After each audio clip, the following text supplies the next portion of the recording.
जय हिंद दोस्तों, welcome back to our YouTube channel facing exams.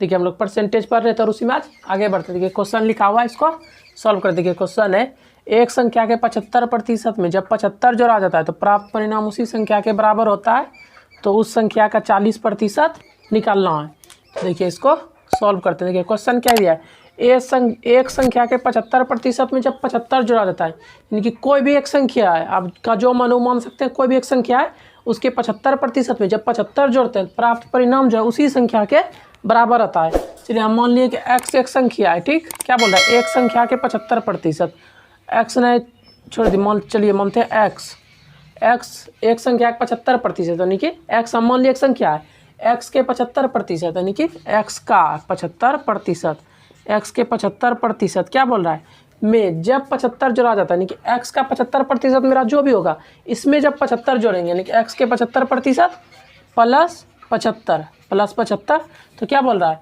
जोड़ा जाता है प्राप्त परिणाम उसी संख्या के बराबर आता है। यानी कि प्राप्त परिणाम जो है इसी संख्या के बराबर आता है। देखिए इस संख्या के बराबर आता है, मतलब क्या है, यानी कि x का 100% के बराबर आता है।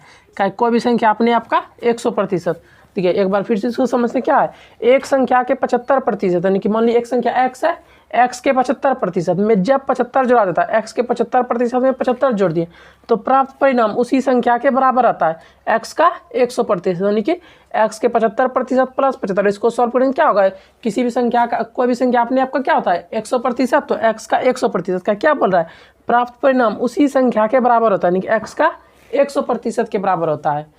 अब क्या बोल रहा है आगे, तो उस संख्या का 40%, यानी कि x का 40% निकालना। तो पहले यहाँ से हम x का वैल्यू निकाल लेते हैं, उसके बाद जो भी आएगा उसका 40% निकाल। देखिए इसको सॉल्व कैसे करेंगे, देखिए इधर है x गुना 100% और इधर क्या मेरा x गुना 75%। देखिए इधर 100% 75% और इधर 100%, जब इसको इधर लाएंगे तो क्या हो जाएगा, x गुना 100%, प्लस में पूरा इधर क्या होगा माइनस x गुना 75%, यानी कि 100 में 75 घट जाएगा, क्या बचेगा 25, यानी कि डायरेक्ट हम क्या लिख सकते हैं यहाँ x गुना 25%। देखिए इस दोनों को जब x गुना 100% और x गुना 75% को सॉल्व करेंगे तो क्या बचेगा, x गुना 25% बराबर में मेरा क्या है 75। तो अब देखिए अब आगे चलते हैं, आगे क्या हो गया, x गुना 25% के बराबर क्या 1/4, हम लोग इसको पहले ही पढ़े, बराबर में 75। तब यहाँ से क्या आ गया, x के बराबर में 75 गुना 4 यानी कि 300। अब x का वैल्यू कितना निकल गया मेरा 300। तो अब क्या बोल रहा है, उस संख्या का, तो उस संख्या का 40% ज्ञात करें। किसका 40% निकालेंगे, इसी संख्या यानी कि x का। तो x का वैल्यू मेरा क्या निकला 300, तो 300 का 40%। अब 300 का 40%, 40% के बराबर क्या पड़े 2/5। इसको सॉल्व करेंगे जब क्या हो जाएगा, जब इसको सॉल्व करेंगे तो 5 से कितना बार में कट जाएगा 6, यानी कि 60, 60 दूनी 120, यानी कि क्या हो गया 120 हो गया हमारा आंसर। देखिए एक बार फिर से इसको समझते हैं, एक संख्या के 75% में जब 75 जोड़ा जाता है, यानी कि एक संख्या कोई भी संख्या ABC कुछ भी मान सकते हैं, मान लीजिए x का 75% में जब 75 जोड़ते हैं प्राप्त संख्या उसी के बराबर होता है, यानी कि x के 75% में 75 जोड़ दिए तो प्राप्त संख्या उसी के बराबर, यानी कि x का 100% के बराबर का कोई भी संख्या अपने आप का क्या होता है 100%। अब जब इसको सॉल्व करेंगे तो क्या होगा, x बराबर 300। तो अब क्या बोल रहा है आगे, तो उस संख्या का 40% ज्ञात करें, यानी कि 300 का 40%, 2/5। इसको सॉल्व कर देंगे तो क्या होगा 120, यानी कि 120 क्या हो गया हमारा आंसर।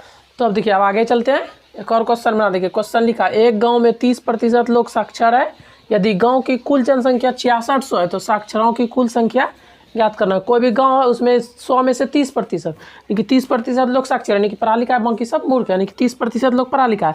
और गांव की कुल जनसंख्या 6600 है तो साक्षर यानी कि पढ़े लिखे लोगों की संख्या बता। चलिए इसको सॉल्व करते हैं। क्या है 30% लोग साक्षर, यानी कि 30% लोग दिया साक्षर, यानी कि 30% के बराबर क्या हो जाएगा 3/10, 3/10। इसका मतलब क्या हो गया मेरा, कि 10 है मेरा टोटल नंबर, टोटल वैल्यू कितना है, या नंबर या वैल्यू बोलिए, टोटल वैल्यू 10। 10 में से 3 क्या है, ये जो 3 है 10 में से, ये है मेरा साक्षर, यानी कि ये पढ़ा लिखा लोग। ये क्या बोल रहा था, एक गांव में 30% लोग साक्षर है, इसके करेगा मतलब क्या हुआ 30%, यानी कि 3/10, यानी कि 10 में से कुल हो गया 10 में से 3 लोग साक्षर है। तो अब आगे बोल रहा है, यदि गाँव की कुल जनसंख्या 6600, कुल जनसंख्या 6600, लेकिन मेरा कुल कितना है, कुल है 10, तो 10 के इक्वल क्या हो जाएगा मेरा 6600। तो 1 के इक्वल क्या हो जाएगा, 0 से 0 खत्म, यानी कि 660। देखिए अब एक का वैल्यू निकल गया 660, तो क्या पूछ रहा है, साक्षर है तो साक्षरों कुल जनसंख्या 6600, तो साक्षरों की कुल संख्या बताए। साक्षर कितना है 3, तो एक का 6600, 3 का कितना हो जाएगा यहाँ से गुना, इसको क्या कर देंगे 660, तो 0 18 18 1 19, यानी कि 1980 हो गया क्या आंसर हो गया मेरा। देखिए 30% लोग साक्षर था, यानी कि 10 में से 3 लोग, 10 में से हर एक 3 लोग पढ़ा लिखा था, टोटल नंबर था 6600, तो वहाँ से वैल्यू निकालनी है इसका, एक का कितना 660। तो उसके बाद क्या बोल रहा है साक्षरों की संख्या, साक्षर कितना है 3, तो 3 गुना 660 यानी कि 1980 टोटल हो गया, यानी टोटल पढ़ा लिखा लोग कितना है गाँव में 1980 हो गया हमारा आंसर। तो आई होप कि आप लोग को यहाँ तक कोई दिक्कत नहीं हुआ होगा। तो चलिए आज की क्लास यहीं तक रखते हैं, तब तक आप लोग जो है वीडियो को लाइक कीजिए और चैनल को सब्सक्राइब कीजिए। तब तक के लिए जय हिंद।